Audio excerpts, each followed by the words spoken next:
رسول اللہ صلی اللہ علیہ وآلہ وسلم کی حدیث پاک ہے، ارشاد فرمایا کہ اللہ فرماتا ہے، یعنی حدیث قدسی ہے کہ جس کو قرآن نے میرے ذکر اور مجھ سے مانگنے سے مشغول رکھا، یعنی وہ قرآن میں مشغول رہا، یعنی دعا نہ مانگ سکا، قرآن میں مشغول رہا۔ اللہ اکبر۔ اللہ فرماتا ہے میں اسے مانگنے والوں سے بہتر عطا فرماؤں گا۔ بظاہر دعا نہیں مانگی لیکن قرآن پڑھ رہا ہے، قرآن میں مشغول گئے، اللہ عام لوگوں کو جو دعا مانگنے والے ان سے بہتر اس بندے کو عطا فرمائے گا۔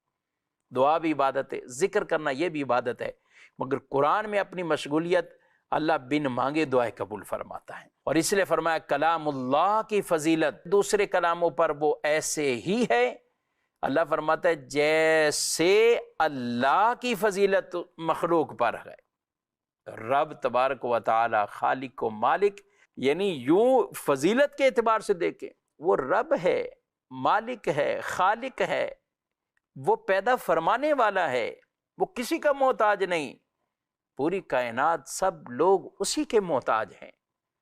تو رب تعالیٰ کی فضیلت جیسے مخلوق پر ہے، فرمایا کلام اللہ کی فضیلت ایسے دوسرے کلاموں پر